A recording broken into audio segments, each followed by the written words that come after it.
trabajado en varios países de América Latina haciendo consultorías en términos de gestión pública, y ese es uno de los temas al que ha dedicado gran parte de su carrera profesional, y ahora también a todo el tema de educación, como ustedes probablemente ya saben. Mario tiene una serie de publicaciones, libros, y lo que él nos va a presentar ahora es el tema de modernización del Estado. Ellos han estado trabajando junto a un equipo, parte del equipo de José Mastroza, que está por aquí, y ellos han estado trabajando en este tema y nos van a presentar esto. Viene recién saliendo del horno, parece, ¿no? Ni siquiera hemos terminado el horno. Es una primicia. Una probadita. Así que ustedes van a ser beneficiados de ese conocimiento reciente, pero también ellos van a ser beneficiados de los comentarios que ustedes les pueden hacer. Así que, Mario. Gracias, Gracias a ti. gracias. Bueno, muy buenos días a todos. Un gusto nuevamente estar en esta aula, en este mismo evento que todos los años algo hacemos al respecto.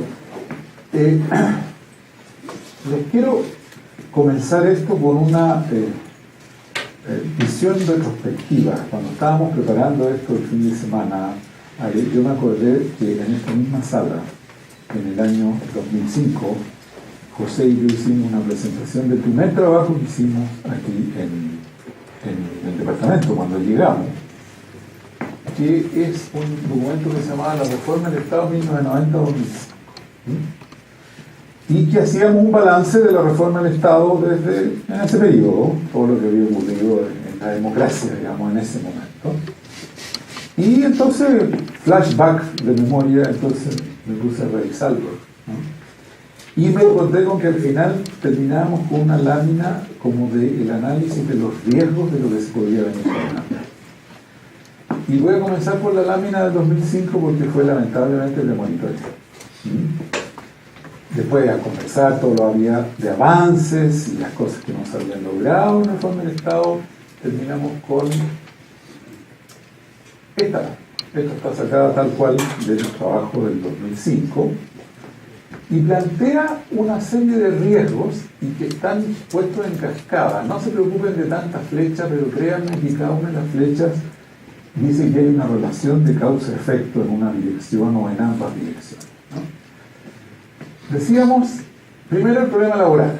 Gremios resistiendo la flexibilidad laboral, la evaluación de desempeño y resistiendo la movilidad horizontal, es decir, la posibilidad de irse de un ministerio o servicio a otro. En otras palabras, capturando distintos servicios públicos. Dificultad económica para abordar indemnizaciones, pensiones, contratos e incentivos. Ustedes deben saber de que en el Estado chileno qué porcentaje del personal no es de planta. 60% del personal vive en la condición laboral más precaria posible. Y esto es porque el Estado no les quiere dar planta, porque si son plantas son inamovibles, y entonces, etcétera, y se genera este círculo vicioso, a pesar de que constitucionalmente se dice que el 80% debería ser personal de planta. Pero esto costaría un montón de plata para el Estado, regularizar esto y además decir, mira, los que van a entrar a la planta son realmente los que sean evaluados para, ¿no es cierto?, que entren a una planta. Resistencia parlamentaria o pasividad parlamentaria para eliminar normas de plantas. ¿Qué significa esto? Que en Chile tenemos que cada servicio público tiene una planta profesional y una estructura organizacional definida por ley. Y muchas de estas plantas están definidas por ley hace 10 años, 15 años, 20 años, 30 años, una obsolescencia pasmosa, digamos, de la estructura y arquitectura organizacional y humana. Pero imagínense lo que es empezar a pasar leyes para modernizar las plantas de centenares de instituciones públicas. Resistencia parlamentaria a avanzar en la regionalización, decíamos en ese momento. Esto de que los cores sean electos, los intendentes electos, darle más responsabilidad a las regiones, a los municipios. Esto, cada uno de estos temas daría para una charla completa, ¿eh? Y la Contraloría, que en ese momento estaba completamente anquilosada. Yo diría que en este sentido la Contraloría tal vez es uno de los elementos que ha mejorado. O sea, la Contraloría, para darles a ustedes una idea, que es lo que le pone arena a la maquinaria de funcionamiento del gobierno con todas las aprobaciones, ex-ante, trámites en la Contraloría, tenía una edad promedio de en esa época de 55 años su funcionario. Hoy día, con un controlador nuevo que anda en moto, literalmente así con chaqueta de cuero, tiene 40 años promedio de edad la Contraloría, y tiene departamentos de ingeniería de procesos y cosas que en aquella época eran impresionantes, ¿no? Y dificultad política para mejorar remuneración y profundizar el sistema de la alta dirección pública. En ese momento yo era consejero de la alta dirección y ya la alta dirección había vivido su primer embate. Nació como resultado de una crisis la alta dirección pública en el 2003, se echó a andar en el 2004 y la concertación que estaba en el gobierno se dedicó a someter al Consejo de Alta Dirección Pública a ataques despiadados. ¿Por qué? Porque resultaba completamente contra natura esto de que hubieran cargos que fueran concursables, cuando la esencia del sistema de clientelaje era poner, ¿no? A tal extremo llegaron los ataques en el 2004-2005 que nosotros tuvimos que ir a pedirle agüita al presidente de la República y decirle que si no nos defendía, este sistema se iba a colapsar. ¿Qué pasó en el cambio de gobierno, de cambio de coalición? En el 2010, la nueva coalición de gobierno produjo una racia del sistema de televisión pública, voló a los 2/3 de los directivos de primer nivel y utilizó un subterfugio legal que es nombrarnos provisionales y transitorios, que estuvieron ahí prácticamente todo el gobierno. En el fondo recibió un golpe feroz. Llegó la nueva coalición, la nueva mayoría, y volvió a pegarle otro demoledor golpe a la alta dirección pública. En este momento tenemos una alta dirección pública que está francamente tambaleándose. Siendo que, por lo menos a nuestro juicio, el hecho de tener buenos directivos públicos a cargo de las instituciones es un elemento esencial. Otro elemento complejo que veíamos es esta condenada cuestión de tener periodos presidenciales de 4 años. Que cuando llega el gobierno que sea, dice, tenemos 4 años. Nada que tenga que ver con el largo plazo, nada que tenga que ver con modernizaciones estructurales, porque tenemos 4 años. Y más encima, en 2 años más hay elecciones municipales. Por lo tanto, lo que hagamos, lo podamos hacer. O sea, el periodo presidencial de 4 años, sin reelección, vuelca a cualquier gobierno que llegue a decir, bueno, estas cosas de modernizaciones del Estado, aquí nos vamos a meter en estas cosas que rinden frutos en el largo plazo, es un desincentivo muy fuerte. Posible desencanto y migración de buenos directivos públicos. La estadística es que la duración promedio de los directivos públicos en sus cargos es 2 años y 6 meses. Ustedes comprenderán que no hay ninguna institución que se pueda modernizar cuando tú le cambias el gerente cada 2 años y medio.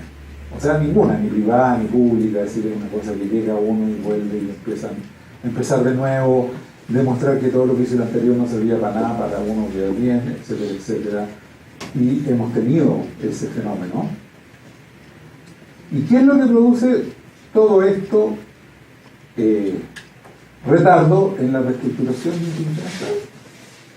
O sea, todos estos proyectos de modernización del Ministerio de Obras Públicas llevan durmiendo años. Ministerio de Educación, no estoy hablando de política educativa, estoy hablando del Ministerio de Educación. Es una cosa que me gusta así monstruosa. El otro día estuve conversando con el nuevo jefe de informática. Miren qué prosaico del Ministerio de Educación. Hay 140 sistemas informáticos descoordinados que no conversan el uno con el otro. 140 sistemas informáticos dentro del ministerio, pero eso es una cosa prosaica, digan ustedes. Dentro de esos 140 sistemas están guardados 5 millones de estudiantes, las becas de educación superior, las subvenciones, los 200.000 profesores, los niños, la JUNGI, lo que ustedes tienen. Y sitios web debe tener como 15 completamente separados del puro Ministerio de Educación. Para ustedes es una forma de explicitar lo poco que se ha avanzado en la modernización institucional. Y no solamente eso, sino que retrocesos. Teníamos un registro civil que llegó a ser un orgullo a la altura de fines del 2000, más o menos, hacia la primera década, y que, ustedes si lo han leído en la prensa, se desmanteló. O sea, quedó el espanto en el registro civil, quedó el espanto en el INE, o sea, hay retrocesos incluso severos en muchas de las instituciones del Estado. Todo esto genera entonces la dificultad de gestión institucional y manejo de la relación laboral. Y se produce otro fenómeno. Y es que como esto no funciona en buena parte porque Hacienda no se ha dedicado a dar la plata para que esto funcione, entonces hay una resistencia de Hacienda a dar flexibilidad de gestión a los servicios de los municipios. Es decir, el principio esencial es: no creo en ti, por lo tanto yo lo controlo todo desde el edificio de Teatinos, ¿no? Y por lo tanto es un sistema extraordinariamente estrangulado, en que muchas veces es el analista sectorialista del Ministerio de Hacienda el que tiene más poder que los ministros para definir lo que se va a hacer o no se va a hacer y lo que se va a gastar o no en la subpartida X y Y, etc. ¿Cuáles podían ser las consecuencias, decíamos nosotros, en el 2005? Retardos graves en la reforma educacional, listen to me, listen to her, de la salud, listen to me, de la gestión municipal. Hoy día tenemos los municipios de Chile, la mayor parte de ellos, estado de catástrofe en cuanto a su capacidad de gestión, de la modernización del Estado y de una atención más amable a la ciudadanía, pérdida de equidad y competitividad país en el largo plazo y desencanto ciudadano, y pérdida de legitimidad del modelo por frustración acumulada. ¿Quiénes de ustedes estaban en Chile para el 2011? Levante la mano. Cuando tuvimos en un día 800.000 personas en la calle cuestionando el modelo chileno de desarrollo. Ya no era solamente la educación, ya no era solamente la salud, era no queremos más, ¿no? Y bueno, lamentablemente puede ser que este gráfico no haya sido lo mejor del mundo, pero de alguna manera se preveía que esta cuestión iba a reventar si no tomábamos medidas. ¿Por qué es importante la modernización del Estado? Yo voy a hablar unas 45-50 minutos, después le voy a pedir a José que redondee, ¿no? Lo preparamos entre ambos esta presentación. Bueno, hay una estimación de Salvador Valdés del 2001, que me parece un poquito exagerada, pero digamos, alguna parte de razón tendrá. Decía, si Chile hubiera tenido un servicio civil, funcionarios y directivos, ¿no es cierto?, como el de Singapur, se estima que Chile hubiera crecido 2.1% adicional del PIB cada año, ¿no? Es decir, que se retrasa la tasa de desarrollo del país en una cantidad extraordinaria. Me cuesta creer ese 2,1, pero si no es 2,1 será 1, pero de que es. Prácticamente todos los países que uno pudiera llamar exitosos en su gestión pública y en su modelo socioeconómico han tenido como un componente clave la modernización del Estado. Corea, Australia, Alemania, Finlandia, Suecia, ustedes quieran, hacen una evidencia un poco más empírica. Y Chile, ya lo expliqué en el año anterior, tiene crecientes desafíos financieros y de calidad. Aquí lo que ha pasado en Chile básicamente es que tenemos más clase media, llamémoslo así. Clase media, que es una definición bastante relativa de qué es lo que podemos entender por clase media en un país en que el ingreso per cápita de la mediana de la población, es decir, la línea divisoria entre el 50% más rico y más pobre, son 4.000 pesos diarios, ¿no? Entonces, esa es la, entre comillas, verdadera clase media.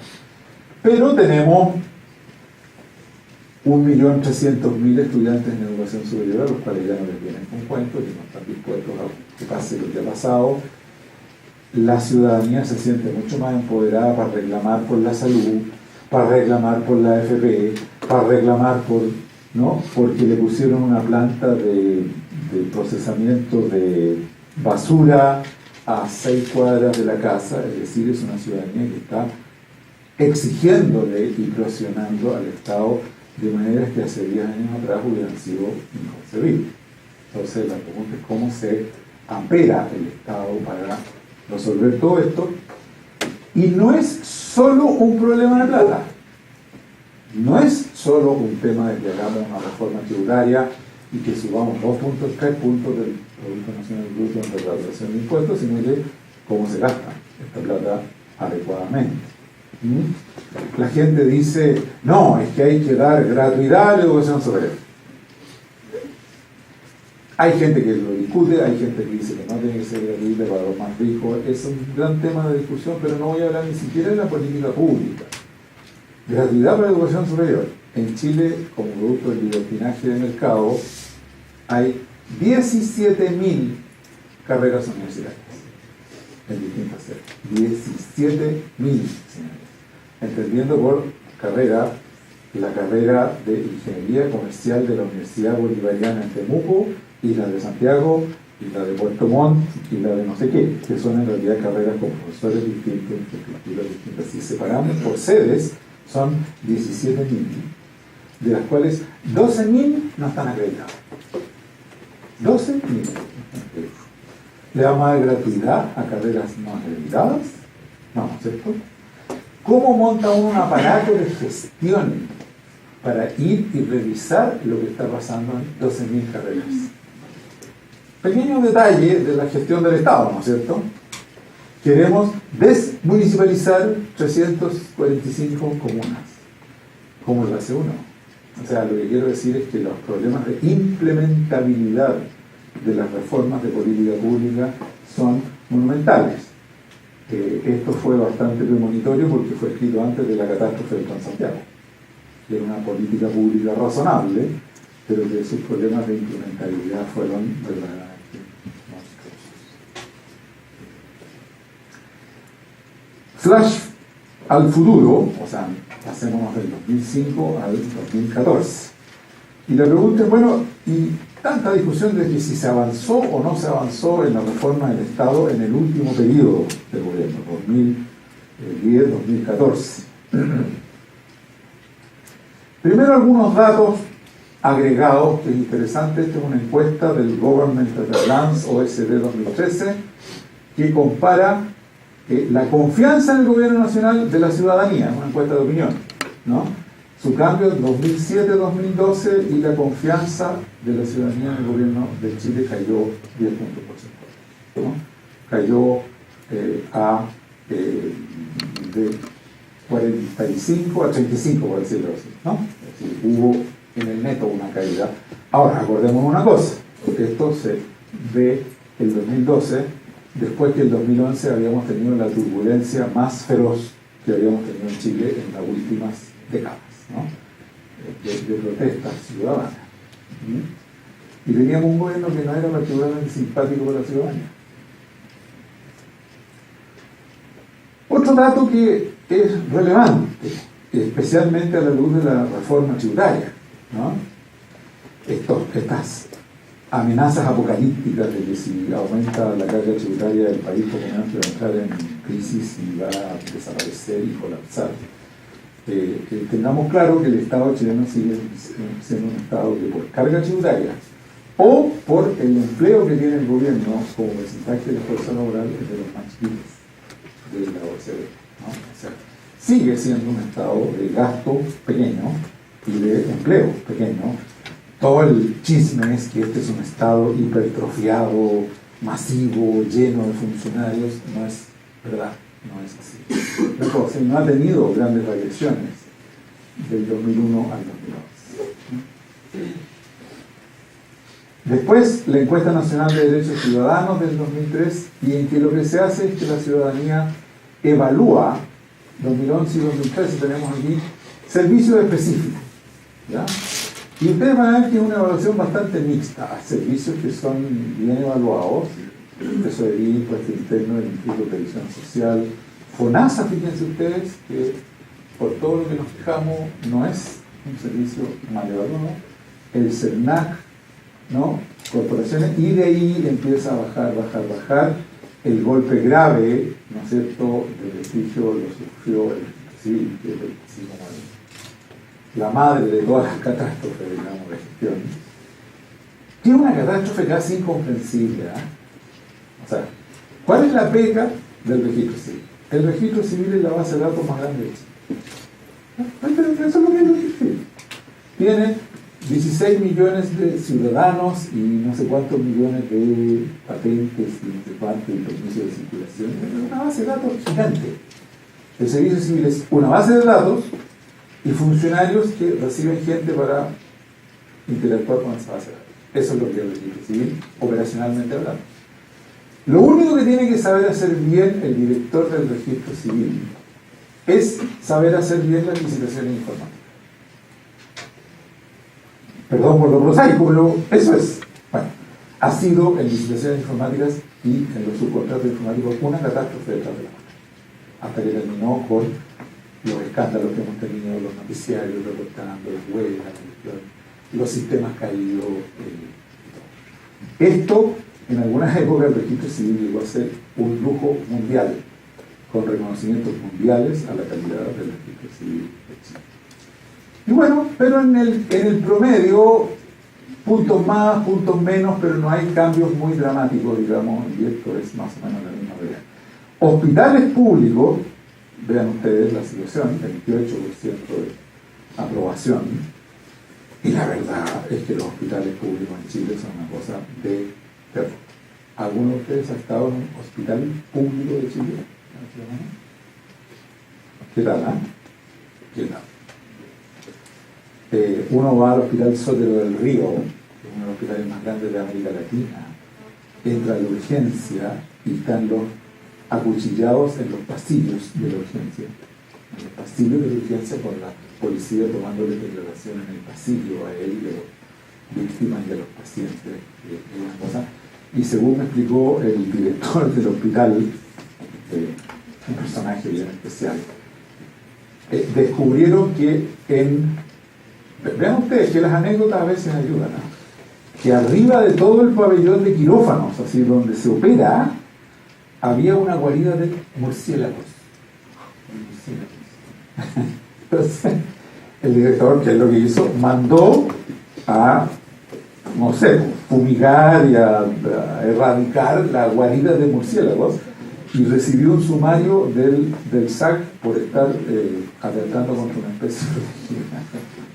Y esto fue un escándalo, digamos, que duró un año y tanto.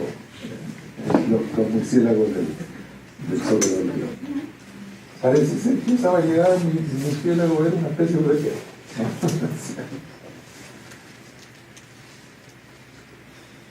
Ya dejando lo cuantitativo y pasándonos a lo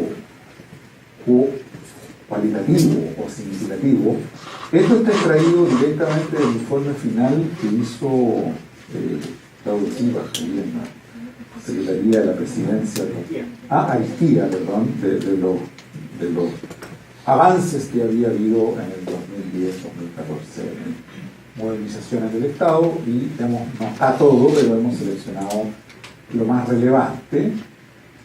Hubo modernizaciones digitales importantes, las hubo. Chile atiende con 188 trámites, 200 sucursales, esto es la atención, concentrar en puntos, ¿cierto?, la atención ciudadana a través de un canal. Esto lo podríamos llamar como el call center del gobierno de Chile, por decirlo de alguna manera, ¿no? 6,5 millones de atenciones presenciales. Simplificación de trámites, Chile sin papeleo.cl, trámites digitalizados, identidad digital, potenciamiento de la interoperabilidad de servicios del Estado, 50 instituciones integradas, es decir, que los computadores se conectan unos con otros. El problema que no se resolvió es que, si bien se conectan los computadores de un servicio con el otro, los computadores de adentro de cada servicio no se conectan. O sea, fue una cuestión que fue un poquito más cosmética que real, ¿no? Plan de digitalización municipal, portal de datos públicos, licencia médica electrónica. Es decir, la verdad es que para ser 4 años en este terreno no es fácil haber logrado todo lo que se logró en este ámbito del uso de tecnología de información, o lo que se pudiera llamar gobierno electrónico. Mejores servicios a los emprendedores, esto fue claramente una política de gobierno, facilitarle la vida a los emprendimientos, ¿no? Y sí se lograron cosas. Chile paga para pagar a proveedores, simplificación en la creación de empresas, ¿no? Se bajó de, no fue empresa en un día, eso fue un poquito exagerado, pero bajó de 22 a 7 días los trámites necesarios para crear una nueva empresa. Se modernizó la ley de quiebra, que era un horror espantoso, ¿no? Un sistema integrado de comercio exterior, factura electrónica, es decir, también efectivamente hubo un esfuerzo que se materializó en cuestiones que mejoran la vida de los emprendedores, ¿no? Coordinación para una mejor gestión estratégica, se generó esta unidad presidencial de gestión del cumplimiento en la Secretaría de Presidencia. No sabemos si va a sobrevivir a este gobierno. Coordinación y evaluación de las políticas sociales, mejoramiento del Sistema Nacional de Inversiones, el Chile gestiona. Aquí hubo un experimento interesante, que fue que hasta ahora, y esto es algo de lo cual vamos a hablar a continuación, hay un problemita no menor en el Estado de Chile, y es que el presidente de la República nombra a los ministros y también a los subsecretarios, ¿no es cierto? Y generalmente hace una ecuación de balance político, es decir, si el ministro es del partido A, entonces el subsecretario es B, de manera de que, ¿no?, las cuotas dentro de su coalición más o menos se balanceen. Pero el subsecretario es esencialmente un cargo político, tan político como el del ministro, ¿no? De hecho, es el que sustituye al ministro cuando tiene que ir al Congreso, si es que el ministro no puede ir, es un cargo en el fondo el subsecretario es un viceministro, ¿ok? Pero existe la contradicción intrínseca de que el subsecretario por ley es además el jefe del servicio. Es decir, el subsecretario en el Ministerio de Educación, por ejemplo, es el que debería estar preocupado de que los 140 sistemas informáticos funcionen, ¿no? Es el que debiera estar preocupado, o la que debiera estar preocupado, en este momento una subsecretaria, de coordinar la buena gestión de la Junta Nacional de Jardines Infantiles, de la JUNAEP, de la Agencia de la Calidad, de la Superintendencia, es decir, de todos los servicios que están adscritos a eso, y no tiene ni un minuto ni 30 segundos para preocuparse de la buena gestión de la red de instituciones que representa la educación en Chile. Está preocupada de la redacción de leyes y ir al Congreso. Entonces se hizo un intento de fortalecer el rol de los subsecretarios en la gestión del sector, ¿no? Y se le pidió a los subsecretarios que tuvieran reuniones con los jefes de división, y hubo una cierta supervisión de que los subsecretarios se dedicaran más a la gestión. Pero la verdad, y en esto me gustaría la opinión de José, que es más fan que yo de Chile Gestiona, yo no soy tan fan de Chile Gestiona, yo creo que hay una contradicción intrínseca porque ese señor no tiene ni el tiempo ni los incentivos, más allá de que lo anden vigilando para que se preocupe de la gestión, él está en otra, ¿no? Y entonces tenemos un problema como muy fundacional de cómo se mejora la gestión de los ministerios y de los servicios adscritos a los ministerios. Ahora, cuando tenemos un ministerio como el CERNAM, que en realidad es una cosa de este porte, o el Ministerio de Bienes Nacionales, que es de este porte, a lo mejor el problema no es tan grave.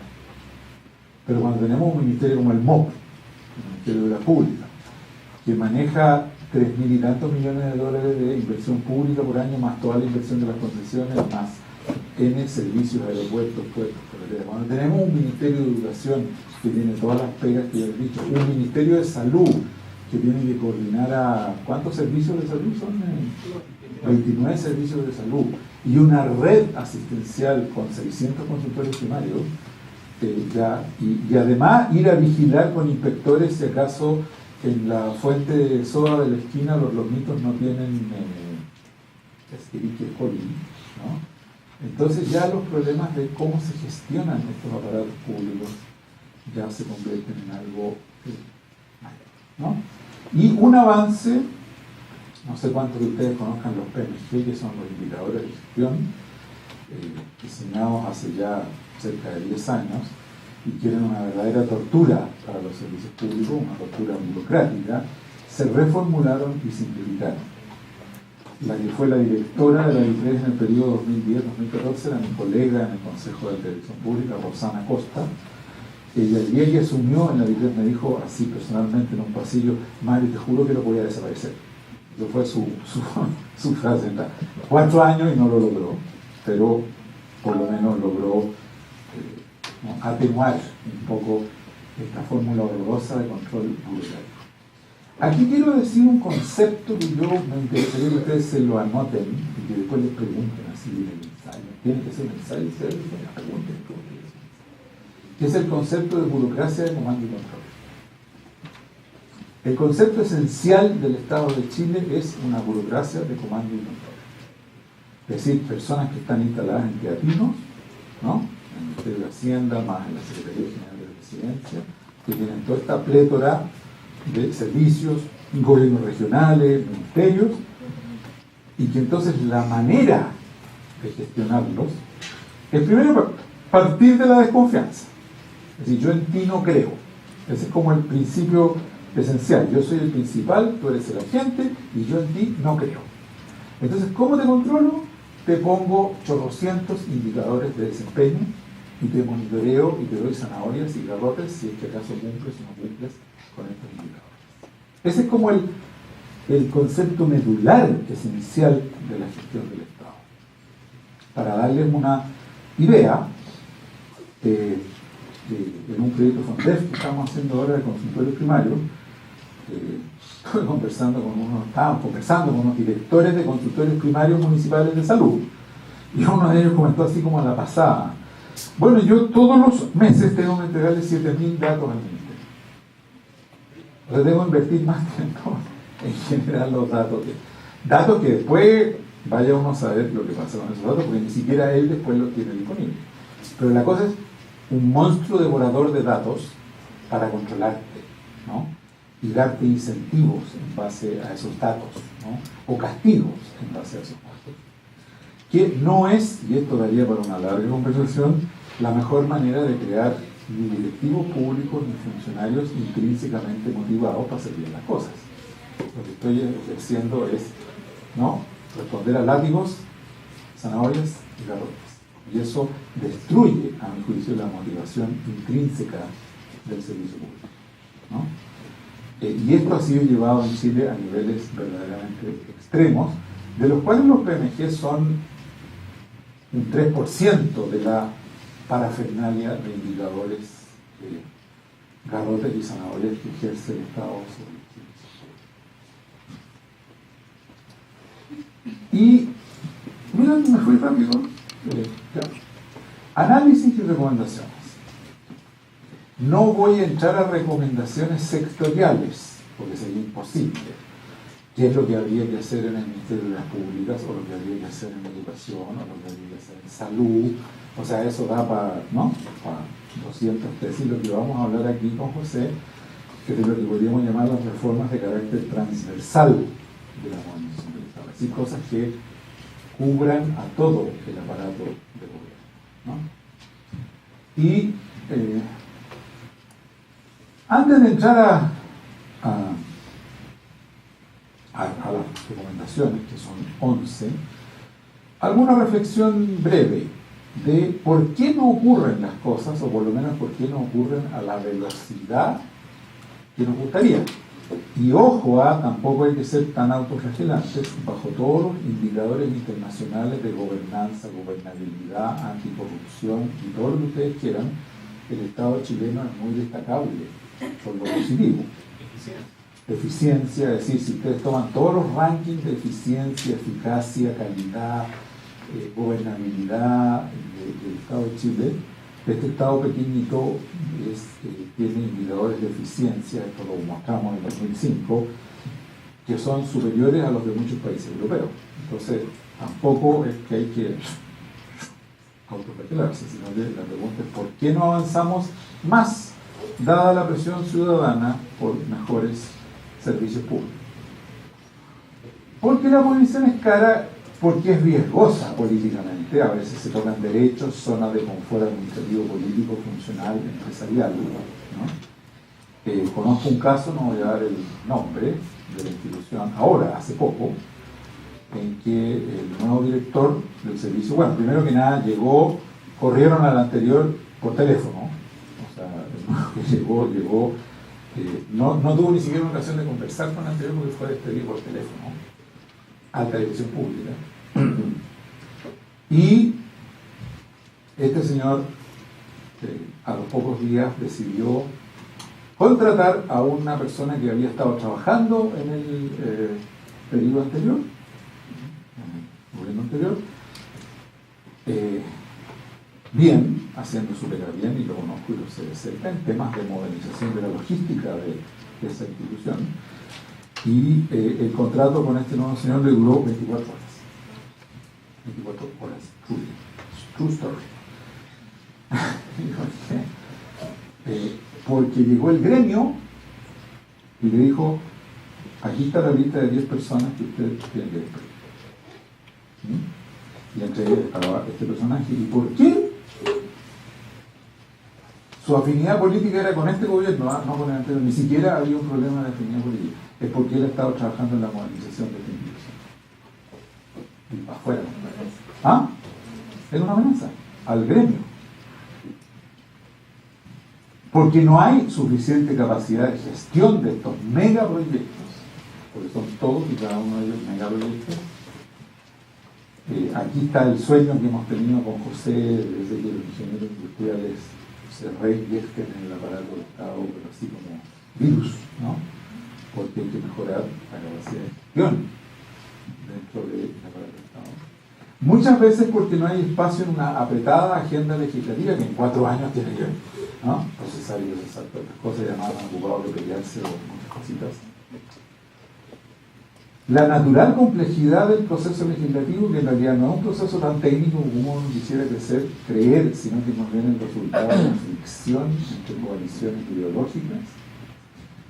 No hay consenso muchas veces en los objetivos y el alcance de las reformas, pero esto tal vez es un punto más central, que tiene que ver con el condenado tema de los patrones. Y es que dedicarse a modernizar lo que ustedes quieran, el aparato del Ministerio de Salud o del Ministerio de Educación, es algo cuyos resultados se van a ver en 2, 3, 4, 5 años más. Por lo tanto, no hay incentivo político para ese tipo de prosaicas, cosas como modernizar la gestión. Y por lo tanto no son electoralmente rentables por el ciclo de los 4 años. Las expectativas de ser oposición o gobierno en poquitos años más impactan, ¿no es cierto?, todo este proceso de decisiones de largo plazo. Dicho lo anterior, ¿cuáles son a nuestro juicio las 11? No son todas, pero son tal vez las principales a nuestro humilde juicio, asignaturas pendientes. Primero, reforzar y blindar la alta dirección pública para que no pueda ser sujeto de estas racias periódicas que degradan completamente el prestigio y la atractividad de ser directivo público. No me voy a extender, pero hay leyes paradas en el Congreso desde hace 4 años para blindar mejor el sistema de alta dirección pública. Yo diría que, en mi juicio personal, por lo menos, esta es una de las madres de todas las reformas. Si no pones un sistema que asegure competencias mínimas indispensables como directivo público, estamos complicados. Segunda, esto no cuesta plata, esto cuesta decisión política, esto cuesta que los parlamentarios se convenzan de que el clientelismo tiene que ser controlado, ¿no? Segundo, reformar en profundidad la realidad laboral del sector público. Esto cuesta mucha plata. Que es todo este tema de las contratas y las plantas y cómo vamos a tener un servicio civil más estable, más digno, mejor remunerado, pero a la vez mejor evaluado, que es un poco la misma problemática que se da con los profesores y que se da con los funcionarios de la salud y que se da con todo el mundo. Esta es una mega reforma del día. Tercero, a mí me gustaría, no sé si es posible, el abogado Inostroza podrá decírmelo, pero me gustaría usar una reforma constitucional, o no sé de qué tipo, que diga, se prohíben las leyes de planta. O sea, como que lo que el gobierno puede hacer con una institución es darle su presupuesto, pero que su planta interna y su estructura interna no tenga que pasar por el Congreso cada vez que se quiere crear un nuevo departamento, o fusionar 2 departamentos o contratar X personas, ¿no? porque esto le introduce unas riquezas espantosas a la estructura institucional. Cuarto, Contraloría de implementabilidad e impacto, transparente para la ciudadanía. O Agencia de Calidad de las Políticas Públicas, o como le quieran llamar, que por lo visto ha sido despriorizado en el nuevo gobierno. Pero está en el programa. Está bien en el programa, estuvo en el de Piñera y tampoco, ¿no? ¿De qué se trata?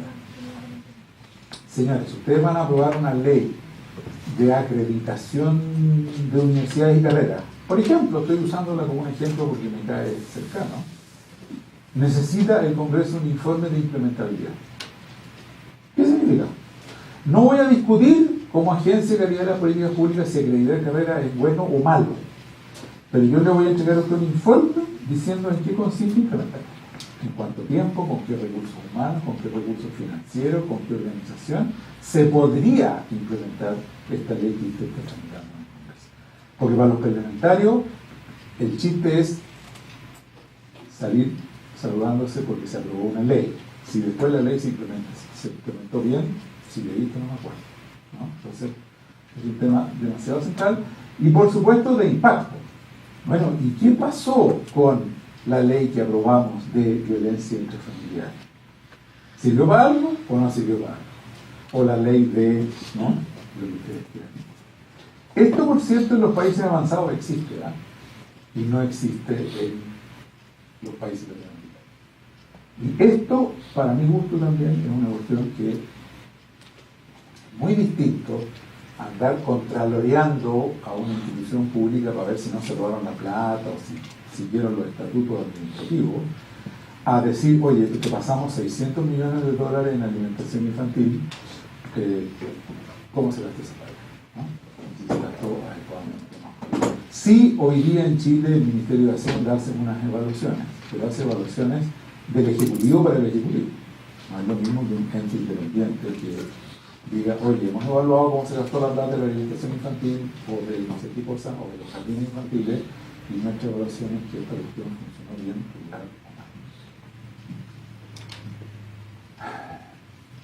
Esto daría para otra sesión completa, que es cómo abordar en serio el tema de la, voy a hablarlo a ver, más que hablar de la descentralización, de la hipercentralización del Estado chileno, que es una hipercentralización y concentración sin parangón en América Latina, y que los incentivos están todos puestos políticamente para no descentralizarse. No están en los parlamentarios, que quieren tener la manija, y no están en el Ministerio de Hacienda, que quieren tener la manija, ¿no?, de la plata y de los presupuestos, gobiernos regionales de una debilidad pasmosa, municipios de una debilidad pasmosa, y estamos hablando de descentralización política, administrativa, presupuestaria, de un montón de cuestiones, pero que comienza o debiera comenzar por la movilidad de capital humano. Si nosotros no comenzamos por profesionalizar los gobiernos regionales y los municipios en cantidad y calidad de personas, todo lo que intentemos hacer en descentralización no va a servir para nada. O va a ser, o al contrario, pudiera convertirse en un dispendio de plata. Sexto, cambiar los 4 años de periodo presidencial. Yo cuando se aprobó consideré que era un suicidio, sigo considerando que era un suicidio. Pongo a discusión, humildemente ponemos a discusión si acaso habría que realizar eso de los periodos presidenciales de 4 años sin reelección. Ahora que vamos a hacer reformas constitucionales. Cambios de estilo, que ya lo comenté, no lo voy a reiterar, disminución de la burocracia tomando control. Y una vez que ya tenemos personas serias y sólidas a cargo de las instituciones, delegarle un poquito más de confianza y un poquito menos de indicadores, zanahorias y garrotes. Fomento sistemático y estable a la innovación y la co-creación de innovaciones. Esta ha sido una preocupación fuerte en nuestro equipo en este último par de años. Han habido intentos de fomentar la innovación en el sector público, pero han sido siempre intentos medio efímeros y que mueren y que se inventa otro. El siguiente gobierno termina con el esquema anterior, que es algo que no está manejado ni materializado. Entiendo que Eduardo Contreras tiene una charla la semana pasada sobre ese tema en particular, así que no me voy a extender mucho. Eduardo y yo y José estamos trabajando en el tema. Ya lo comenté, expandir desde el TI Front Office al TI Back Office. La intra, miren la palabra, estamos traduciendo, novedoso. Interoperabilidad de sistemas. Es decir, que los sistemas, dicho en corto, que los 145 sistemas de integración conversen entre ellos, antes de empezar a conversar con los sistemas de afuera. Falta, a nuestro juicio, un verdadero CIO del gobierno, Chief Information Officer. Siempre ha sido un cargo que está como en cuarto nivel jerárquico, digamos, que ahí deja hacer lo que puede, pero en realidad los ministerios y servicios hacen lo que quieren con sus sistemas informáticos y le tienen que avanzar estándares comunes, interoperabilidad común. Tenemos 10 sistemas de información geográfica separados en el gobierno cuando debiera ser uno solo. Tenemos centenares de sistemas de recursos humanos en el gobierno de gestión de recursos humanos cuando debiera ser uno solo. Es decir, hay mucha pega ahí. Y por cierto, seamos claros, modernizar el Estado en el siglo XXI sin tener una política de tecnología de información es casi una contradicción en sí, ¿no? Ponemos a discusión, ¿debiera haber en cada ministerio solo un subsecretario político? O tal vez debiera haber un subsecretario político y un subsecretario de gestión, que sea el jefe del servicio, a cargo, ambos dirigidos por el mismo ministro. Pero es un tema a discutir, no sé si sea la mejor solución, pero lo que sí está claro hoy día es que no hay en los ministerios nadie que esté verdaderamente preocupado políticamente de que la gestión funcione, ¿no? Y por último, este es un macro mega tema, lo planteamos una vez con Jorge Marshall en un artículo. Como tenemos este ciclo de los 4 años, ¿quién está realmente en Chile pensando en los proyectos visionarios y de largo plazo? Y los desafíos y las amenazas. ¿Dónde se está pensando en Chile? Voy a nombrar 3 o 4 temas, pero podrían ser 20.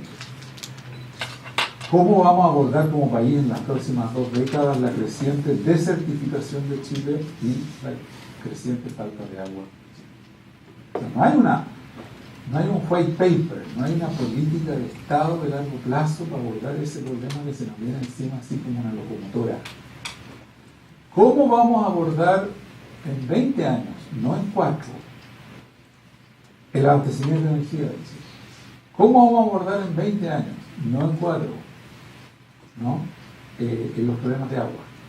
¿Cómo vamos a abordar en 20 años y no en 4 los problemas logísticos de Chile? ¿Cómo vamos a estar en 20 años más transportando los productos, bienes y servicios desde y hacia Chile? ¿Necesitamos construir un hub aeroportuario como el que tiene Qatar? Estoy inventando. ¿O no? Pero ¿quién es el que está sentado no pensando en el corto plazo de parchar el aeropuerto Arturo Merino Benítez, sino en los desafíos logísticos, ecológicos, ambientales, energéticos, comerciales de Chile de los próximos 20 años? Hoy día en el Estado chileno, nadie. Por ahí unos think tanks hacen unas cosas, pero esto no es una regulación del Estado. Entonces también es algo que debiera abordarse. Y por último, recomendaciones tácticas. Ojo, trabajemos proyectos de corto, mediano y largo plazo paralelamente. Desarrollar consensos técnico-políticos permanentemente. Generar cuadros técnicos y de gestión interdisciplinarios. Trabajarle constantemente a la legitimidad de los procesos de reforma, si no pregúntenle a Manuel Alberto Arenas. El diseño debe considerar fuertemente, ya lo dijimos, los aspectos de sustentabilidad e implementabilidad para evitar el déficit de vitamina I. Por ahí tenemos un artículo escrito que está en el sistema público sobre el déficit de vitamina I. I viene de implementabilidad. Pensar en grande pero modularmente, esto es muy importante. Señores, en vez de diseñar una ballena, le hace Transantiago, diseñemos delfincitos que naden en la dirección de la ballena. La reforma procesal penal en Chile fue un éxito en muchos sentidos porque se comenzó probando en una región. No se lanzó, ¿no es cierto?, la catástrofe. Yo soy convencido que si mañana desmunicipalizamos de un paraguaso, por ejemplo, todos los municipios de Chile, queda el espanto. Es decir, vamos armando cositas que sean avanzando en la dirección correcta y no pensar en las macro mega reformas. Mejor hacer poco bien que mucho subpensado, subestructurado y subfinanciado, mejor 50 delfines que naden en la misma dirección que una ballena. Y por último, esto es un vicio de todos los gobiernos, no caer en lo que en la literatura internacional se llama el agencialismo compulsivo, decorativo pero inútil. Hay un problema con el turismo. Vamos a crear el Ministerio del Turismo. ¿Cómo si eso puede cambiar alguna cosa? Hay un problema con el deporte, un Ministerio del Deporte. El Ministerio de Obras Públicas y Transporte lo vamos a dividir. En el periodo siguiente lo vamos a juntar, ¿no? O sea, hay esta especie de creencia cosmética. No es creencia cosmética, porque la cosmética funciona. De que por crear, desaparecer o fusionar entes, las cosas funcionan. Lo que funciona es la atención a la ciudadanía, no estas macro, organizaciones y cambios cosméticos de agencialismo. Todo el mundo diciendo hay que darle mayor importancia a la ciencia y a la tecnología. Yo estoy de acuerdo. Creemos el Ministerio de Ciencia y Tecnología. ¿Me explico? Es decir, como que creer que por crear otro cargo en el gabinete u otra subsecretaría, las cosas se resuelven, la experiencia internacional es que no se resuelven, sino que al contrario aumenta la dispersión y descoordinación del aparato del Estado. Entonces, cuidado con andar cayendo en el agencialismo compulsivo, es la última recomendación táctica. Don José. Sí, pasa para adelante. Yo quiero complementar con algunos énfasis sin micrófono.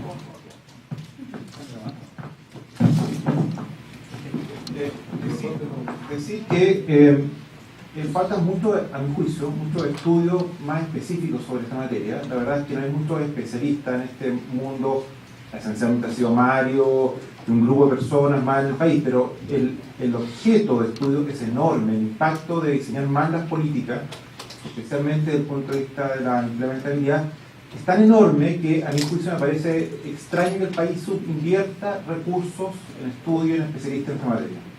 La verdad es que cuando uno empieza a hablar con las personas que están haciendo las reformas, a veces uno se extraña del nivel de ignorancia desde el punto de vista de las organizaciones o de los impactos en la implementabilidad de las políticas. Hay mucho conocimiento teórico genérico en este país, pero hay muy poca experiencia y estudios empíricos sobre los asuntos. Un solo ejemplo. En alta dirección pública, una tremenda política pública, no teníamos estudios empíricos relevantes en estos últimos 10 años. De los pocos estudios que se han hecho últimamente, uno de ellos los hizo Carlos Castro, que trabaja en el centro, y lo hizo de un modo gratuito, pero el país prácticamente no invirtió recursos en esos estudios. Entonces es difícil contrarrestar opiniones políticas muy ideológicas, muy tácticas, si no tenemos evidencia que puedan sustentar alguna postura. Y por último decir también que hay a mi juicio una muy mala intención o motivación de algunos sectores respecto del Estado, en especial en Chile, que pese a la mucha evidencia que tenemos hasta el momento en términos comparativos, estos sectores tienden a criticar muy negativamente al Estado, lo cual genera un estado anímico respecto a la reforma del Estado inadecuado, porque no vale la pena, ¿no es cierto?, uno diría, invertir en algo que está estructuralmente mal hecho. O sea, el discurso ideológico normalmente es: el Estado ya es excesivo, no tiene ninguna solución y por tanto no vale la pena esforzarse, sino que todas las soluciones tienen que ir en la dirección de contratar servicios privados. Esa es como la forma automática que tenemos en nuestro país de enfrentar estos problemas, y por ese motivo hemos tenido muchas dificultades. Un solo ejemplo. No solo Chile tiene razonables estándares en algunas materias, sino que, por ejemplo, en salud, Mario habló de que el Estado chileno era sexto en eficiencia, según un estudio que usamos metodología del Banco Central Europeo, sino que en salud es número 1 en eficiencia en ese mismo ranking. O sea, no es que no sea tan malo, sino que en algunos casos incluso hay evidencia dura de que es muy, muy bueno. ¿Qué haría yo si tengo una organización que con pocos recursos, en el caso salud, tiene muy buen nivel de eficiencia? yo tendería en general a meter más recursos y a meterle más cabeza para perfeccionarlo, porque hay evidencia de que lo han hecho bien, digamos, en general. Ahora, como está este contexto más político, normalmente uno se confunde y tiende a menospreciar todo lo que aparezca en el Estado. El Estado tiene cosas extraordinarias. Yo creo que salud en algunas dimensiones es muy bueno en el caso de Chile. Yo creo que es un modelo en términos de reforma de salud pública, etc. Tiene capacidades extraordinarias. Servicio de impuesto interno, pero el otro ejemplo notable es el metro, que es una empresa pública, no es una empresa privada, y es una empresa de clase mundial. Chile en general no tiene muchas empresas privadas de clase mundial. Tal vez la en Chile, tal vez. Pero en el caso del Estado, el servicio de impuesto interno obviamente es de clase mundial y el metro también es de clase mundial. Entonces yo quiero dejarle ese mensaje en el sentido de que hay mucho por mejorar, hay mucha heterogeneidad también, pero en términos generales el Estado chileno es un Estado que vale la pena desde el punto de vista de la inversión. O sea, el Estado debiera crecer algo más en mi juicio, sobre todo debiera crecer en términos de capacidades reales para cumplir su función.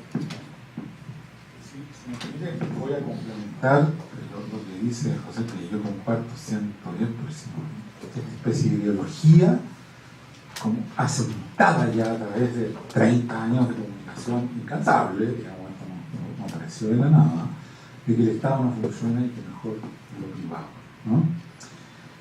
La política del último gobierno fue definitivamente no más hospitales públicos, ahora hay toda una controversia, pero darle plata, si el hospital no puede atender, el hospital público, ciudadanos, se subcontrata con clínicas privadas.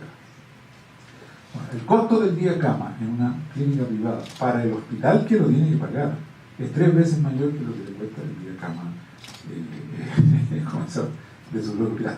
Pero no vamos a invertir en más hospitales públicos porque eso es ineficiente, ¿no? Si se van a hacer, bueno, que sean concesionados. Está bien, si el concepto de concesión me parece razonable. Concesionar los ladrillos, la construcción de los ladrillos me parece razonable. Pero no hay que concesionarlo completo, ¿no? Porque lo público no funciona, ¿no? El Sodero del Río, con los murciélagos, en el ranking de hospitales de América Latina, privados y públicos, está en el número 15 de hospitales de toda América Latina, con todo y sus murciélagos, ¿no? O sea, lo que quiero decir es que este mito de que lo público no funciona es un mito que, como dijéramos, una profecía autocumplida. Vamos a arreglarnos para que no funcione y después decimos que no funciona y después lo achicamos o le cortamos los recursos, ¿no? Por lo tanto, sí, completamente de acuerdo, ¿no? Simplemente dar el ejemplo de eso. Pero ahora, ¿preguntas?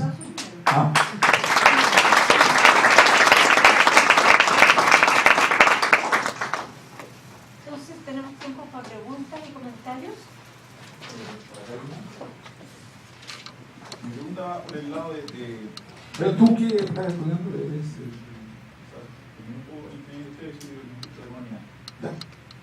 Mi pregunta sobre lo que comentó del largo plazo, del quién piensa a largo plazo. Primero tengo la impresión, un dato, que hay un concepto detrás de que no hay que pensar tal vez a largo plazo. Por ejemplo, como el caso del sistema energético chileno.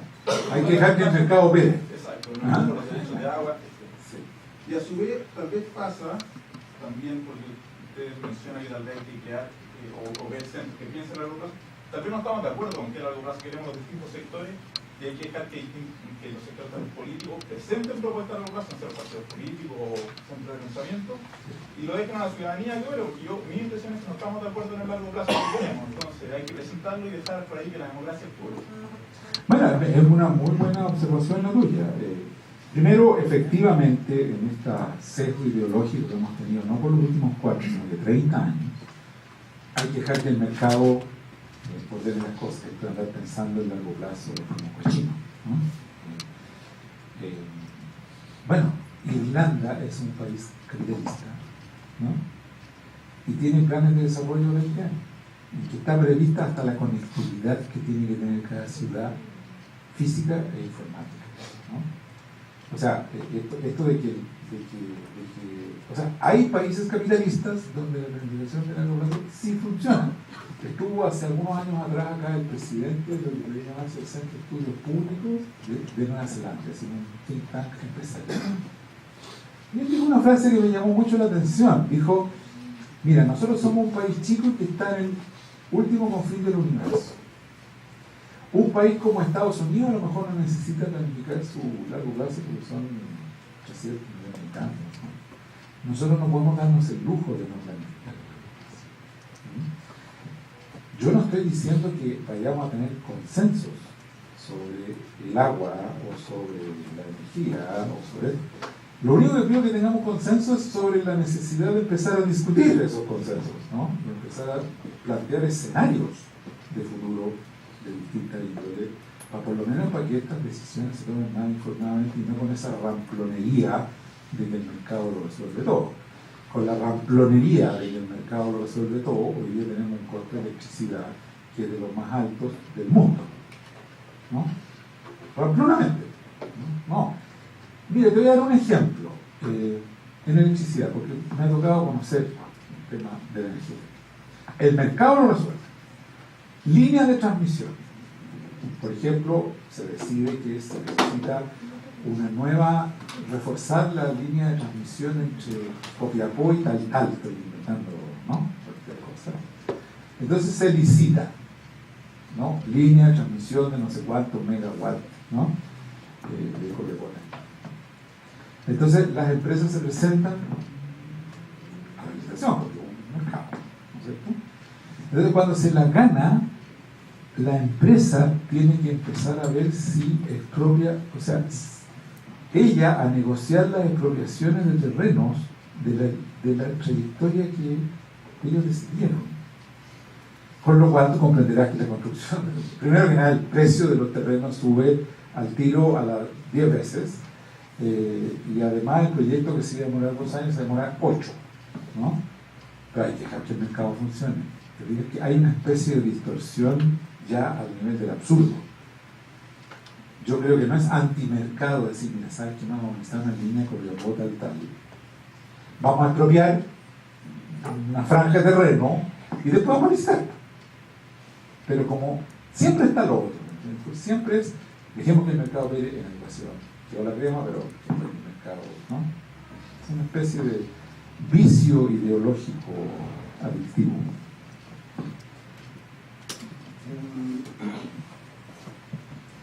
Tomando en cuenta que igual antes de la dictadura, bueno, el Estado chileno era bastante mayor de lo que es ahora. En Chile las empresas estatales eran bastante más que ahora. En su opinión, ¿cuáles serían las industrias, las áreas o los servicios que Chile debería ya comenzar a pensar en volver a tener, que el Estado vuelva a tener injerencia directa? Ya, como empresas públicas. Más empresas públicas o de algún modo tener un control que sea aquí parte de ello. Sí, a mí se me ocurre un tiro. No, que a lo mejor no es algo muy conocido, pero hemos trabajado en el centro en esta materia y estamos trabajando también ahora, que es Cenabas. Yo creo que la empresa, Cenabas hoy día es un servicio público que no tiene presupuesto asegurado y tiene que competir en el mercado para perseguir. ¿Conocen lo que es Cenabas? Para los que no lo conocen, es un servicio público del Ministerio de Salud que se encarga de agregar, tiene una misión de agregar la demanda de compra de medicamentos y de ese modo bajar precios, a entregar los medicamentos al sistema público de salud. Cenabas compra aproximadamente $500 millones todos los años y el Estado chileno compra 1.000 y tantos millones de dólares en medicamentos. Y esto creciendo permanentemente, ¿okay? Porque estamos cada día más viejos, los problemas de salud son cada vez más importantes. El gasto en salud en Chile se debiera duplicar en los próximos años. Este es un tema muy, muy importante. Bueno, ¿qué solución tenemos para eso? Es un servicio público que no está completamente financiado por el Estado y que tiene que competir en el mercado, porque los hospitales, los consultorios no están obligados a comprarle a Cenabas. Pero es un servicio público con todos los amarres del servicio público, o sea, con estatuto administrativo, etc. A mí me parece que eso sería una buena idea desde el punto de vista de tener una empresa pública, ¿ah? Como una especie de banco de Estado que tenga cierta flexibilidad y capacidad de competir en el mercado, pero robustecerlo. Yo tengo la impresión de que hay muchos intereses, digamos, para que Cenabas desaparezca y se libere ese mercado y no tenga un poder comprador relevante, porque el mundo de los medicamentos es un mundo bien complicado desde el punto de vista de la industria. Es una industria muy poderosa, muy sofisticada y en muchos países, no sé si en Chile, no es muy proba. Entonces se juegan demasiados recursos en esa materia. Y yo personalmente creo que en materia de transporte es bien discutible, el Estado debiera avanzar en control, digamos, del mercado en alguna medida. No sé si como tener una especie de metro a nivel de Santiago, no creo que tengamos esa capacidad, pero sí tal vez aprovechar las potencias del metro para ganar mayor poder en el transporte. Creo que eso finalmente es lo que funcione y no cosas tan híbridas como son en este momento. Sí, yo solo complementaría que yo creo que hay que, o sea, yo no sería de la hipótesis de que mañana hay que tener panaderías del Estado, librerías del Estado, retail del Estado, no creo. Pero sí hay ciertos criterios básicos en los cuales claramente, para mi gusto, el Estado debería tener empresas que se hagan las cosas. A mí me tocó participar 2 años antes de que iniciara el proyecto Transantiago. Me tocó avisar, fui uno de entre muchos que aquí había la crema, ¿no? Y lo avisé. Y yo suplicaba que el Transantiago tenía que ser administrado entero por el metro, que no había una posibilidad de que con una red de proveedores privados y con bancos metidos al medio, el sistema era de una complejidad que no iba a ser manejable. Yo creo hasta el día de hoy que el Transantiago, si hubieras dado la responsabilidad del Transantiago a la empresa Metro, no hubiéramos tenido probablemente la catástrofe del mundo. Porque además es una empresa con gerentes, ¿no? Bien remunerados, o sea, una empresa, no este conjunto. Me dijeron que se estaba loco porque mercado, ¿no? Una empresa de negocio. Y pasó. Tiene que haber también una empresa donde la presencia del Estado ejerza un rol regulador por presencia, ¿no? En el mercado privado yo creo que sí.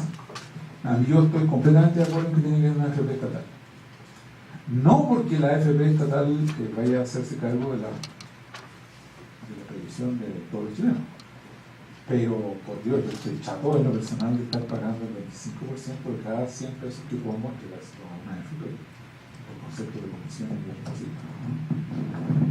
Si viene una estatal, como lo es el Banco del Estado, que actúa efectivamente como un regulador de precios y de tasas en los segmentos de más bajo ingreso, yo no veo por qué no deberíamos hacer, por ejemplo, una estatal. Pero así sería larga la lista de que, pero había que ir caso a caso, no en un tirar por los lados.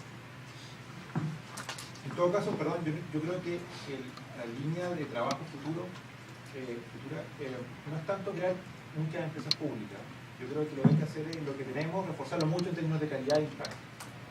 Salud, educación, las cosas elementales debieran ser objeto de movilizaciones más fuertes. Lo de empresas públicas yo diría que no es lo esencial en este momento. Pero probablemente el caso que tú mencionas del Senabas, ya que hay muchas cosas que prestan servicios como si fueran una empresa, pero que tienen la atadura de ser un servicio público administrativo. Y eso es una contradicción en sí. De hecho, ya que estamos en eso, yo creo que los estatutos de las universidades públicas deberían ser gravemente reformulados. Es decir, esta cuestión no es una universidad, es un ministerio, ¿no? Es decir, funciona casi como un ministerio. Y doña Alejandra aquí lo sufre cotidianamente. O sea, no podemos. Supongamos que vamos a competir contra la universidad privada. Ok. Alguien podrá cuestionar eso, pero supongamos. Pero si vamos a competir, por Dios, no nos aten las manos como nos las atan en la universidad. Eso no significa que la Universidad de Chile se transforme en una empresa. Pero lo que quiero decir es que empezar a liberar de yugos burocráticos a una serie de entidades públicas es de la mayor importancia. Sobre todo si el principio es que compitan. Si van a competir, que compitan más o menos en condiciones similares. Mario, pensaba en esto, ¿no? Del largo plazo, de pensar en distintos tiempos, pero también surgía a partir de los hechos recientes la necesidad de pensar situaciones de emergencia.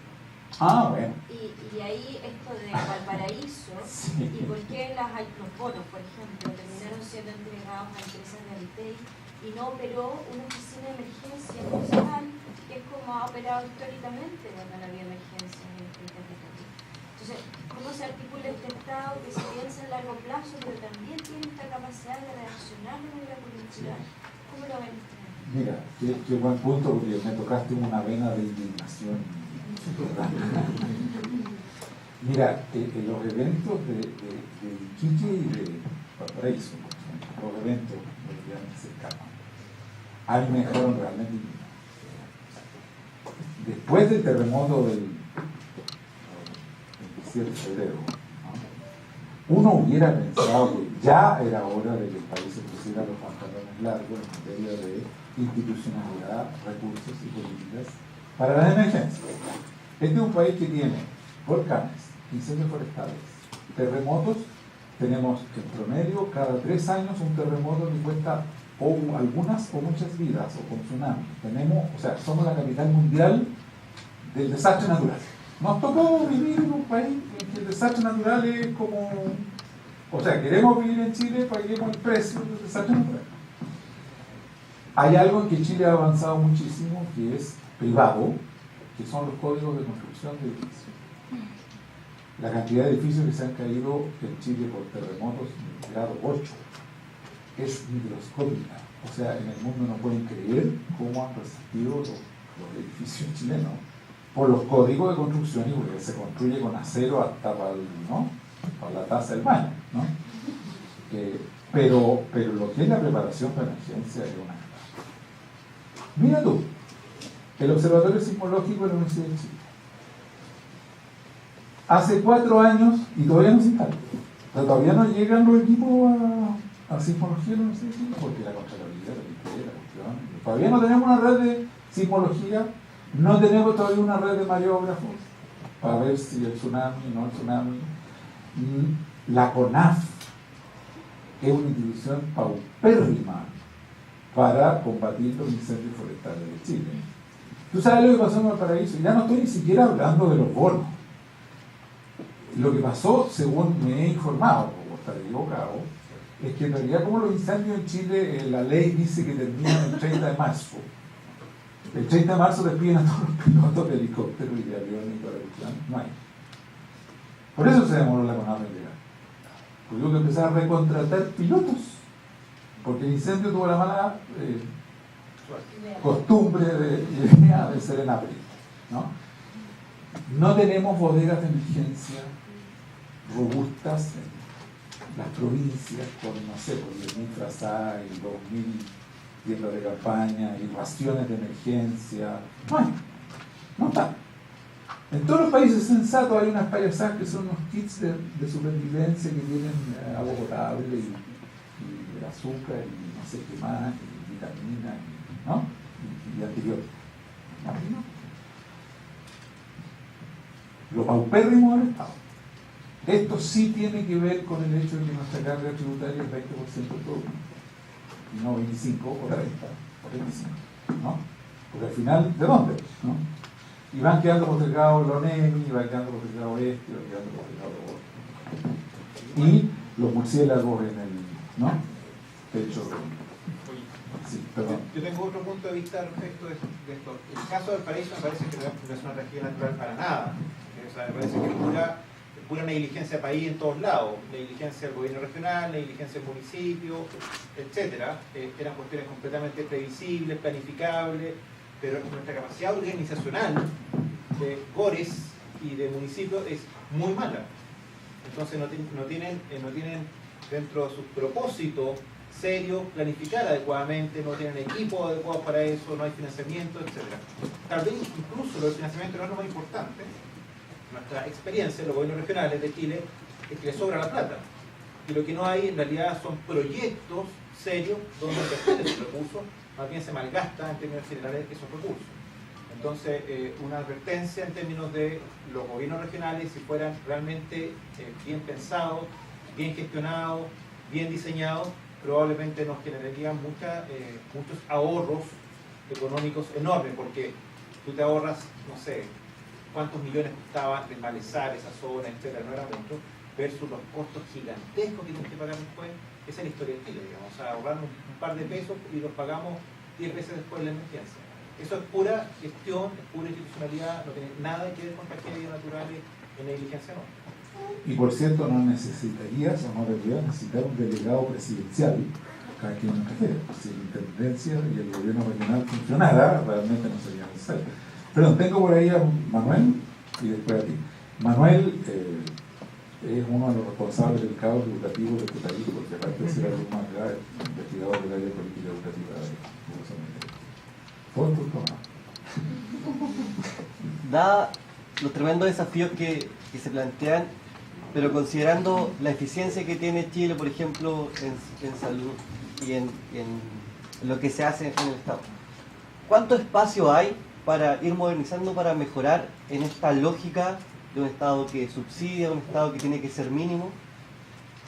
¿Cuánto finalmente se puede avanzar manteniendo esa misma lógica, o finalmente lo que se necesita es un cambio estructural en donde el Estado ya no se piense desde esa lógica mínima, sino que con un rol mucho más protagónico? Finalmente, ¿cuánto pasa por políticas dentro de lo que pueda hacer un ministerio, o cómo se piensa esta cuestión más macro, no sé, reformas constitucionales? Es difícil contestar una pregunta así tan amplia, ¿no? Sí, nuevamente, aquí ha habido una ideología muy pesada de que el Estado mínimo posible en todo el mercado, ¿no? Y eso obviamente tiene que cambiar. Ahora, eso no puede cambiar en todos los sectores igual o al mismo ritmo o de las mismas maneras. No creo que haya una respuesta única, ¿no? Pero, ¿sabes qué es lo que podríamos hacer? Es distribuir a ustedes este estudio que hicimos de eficiencia y eficacia del Estado chileno, porque yo creo que puede ayudar a esta discusión. Claro, es del 2005, pero no creo sinceramente que las cosas hayan cambiado significativamente. El resultado que daba ese estudio, podríamos haber traído las láminas. Lo tenemos, claro, lo tenemos y le mandamos las páginas y hubo una tesis aquí en el MGVP de eso, ¿no? Es que en definitiva, si uno en el ranking de la OECD mira cuánto logra hacer el Estado chileno comparado con los 24 u otros países de la OECD, estábamos en el lugar 25. O sea, lográbamos comparativamente mucho menos que los otros países en términos de educación, en términos de salud, en términos de edad y de esperanza de vida y de porcentaje de carreteras pavimentadas, en fin, en todos los aspectos que tenemos. Pero el indicador de eficiencia, que es lo que tú logras dividido por el gasto, estábamos de los mejores del mundo. Mejores que Inglaterra, mejores que Noruega, mejores que... Eso significa que con la poca plata que estamos gastando, estamos logrando mucho. Si el indicador de eficiencia hubiera sido muy bajo, entonces, bueno, no le metamos plata a este Estado tan ineficiente, ¿no? Pero si el indicador de eficiencia es que este es un aparato que es capaz de gastar bien la plata en conseguir resultados, en salud pública, el número 1 del mundo, quiere decir que con más recursos y un poco más de institucionalidad y gestión debiéramos dar un nuevo salto. Ese es un poco nuestra conclusión. Pero tú, ¿de dónde eres tú? Yo estoy haciendo magíster de economía y trabajo en CONAF. CONAF, sí. Nada menos. ¿Qué opinas de CONAF? Eso mismo iba a conversar, eran dos temas. El punto uno era que, bueno, en primera instancia, efectivamente era así lo que usted dijo, que hasta cierto tiempo se ven los contratos y después la temporada. Pero eso no es, o sea, nunca ha habido presupuesto con usted sabe que es público y privado, o sea, tiene como... Pero es papel. Sí, o sea, el problema es papel. Pero no le da la importancia que de verdad tiene la CONAF. En el área silvestre protegida, en la vecina forestal, entonces cuando pasan cosas así, dicen, ay no, pero CONAF tiene la culpa, entonces ahí... CONAF no se la puede. Claro. Autocumplida, ¿no es cierto? Mantengamos la chica y después decimos claro, claro, exactamente. Entonces, lamentablemente, todo eso es como bien desagradable, porque en realidad yo trabajo ahí, he trabajado mucho tiempo ahí, entonces es bastante desagradable el hecho de que no, pero CONAF no hizo lo que tenía que hacer. Entonces, no hay presupuesto, tapan el presupuesto, no hay plata, pero en el momento de que no pasa nada. Y también con respecto a lo mismo, es bien desagradable a veces el mismo trabajar un poco en la parte pública, porque todo es efectivamente cada 4 años llegan otras personas, sacan a todos. Porque no hay estabilidad, no hay sistema de alta dirección. Claro, entonces, con respecto a eso, ¿cuál sería, según usted, la solución? Porque efectivamente aumentar de 4 a 6 años, 6 años más va a pasar exactamente lo mismo, sacan a todas las plantas y empiezan de nuevo. Entonces, ¿dónde queda la modernización si empiezan todo de cero y las personas tienen que capacitarse y no hay plata entonces para incendios para poder tener una temporada a la misma persona que se capacitó? Entonces, todo eso igual es como bien complejo. O sea, yo lo vivo día a día. ¿Se te nota la frustración? No, sí, es bien desagradable. Sí. Sí, no, Igual no se me note, esa es la idea. Oye, mira, a ver, primero que nada, aquí hay un tema de recursos, pero no es solo un tema de recursos, tú misma lo dijiste. O sea, no puede ser que la ONEMI tenga el presupuesto que tiene, no puede ser que la CONAF tenga el presupuesto que tiene, que el Hospital Sotero del Río tenga el presupuesto que tiene. O sea, hay un problema de plata. Por eso necesitamos una reforma tributaria. A mí nadie me viene con que no lo necesitamos, ¿no? Pero el otro componente es tener un sistema de alta dirección pública que blinde un poquito más a los funcionarios públicos de primer y segundo nivel en la CONAF, en la ONEMI y en este, que no llegue el siguiente gobierno y los corra todos por razones básicamente políticas. Sería largo hablar de las reformas que requiere la alta dirección pública, pero hay un proyecto de ley en el Parlamento que no es muy satisfactorio que digamos, pero en fin, ese sería un tema, pero va por los dos lados. O le damos una institucionalidad de gobernanza a la CONAF y a la ONEMI, porque no corran a los... Mira, acaba de llegar este gobierno y corrió de un plumazo a los 14 directores regionales del MINDAM, a los 14. El gobierno anterior corrió a los 14 directores regionales del FOSIS de una pluma, sin siquiera preguntarse si lo estaban haciendo bien o mal. Si seguimos con ese tipo de prácticas que son esencialmente clientelares, vamos a aumentar los recursos públicos, pero no mañana. Perdón, pero yo sí. Así que, ¿okay? Bueno, muchas gracias, Mario.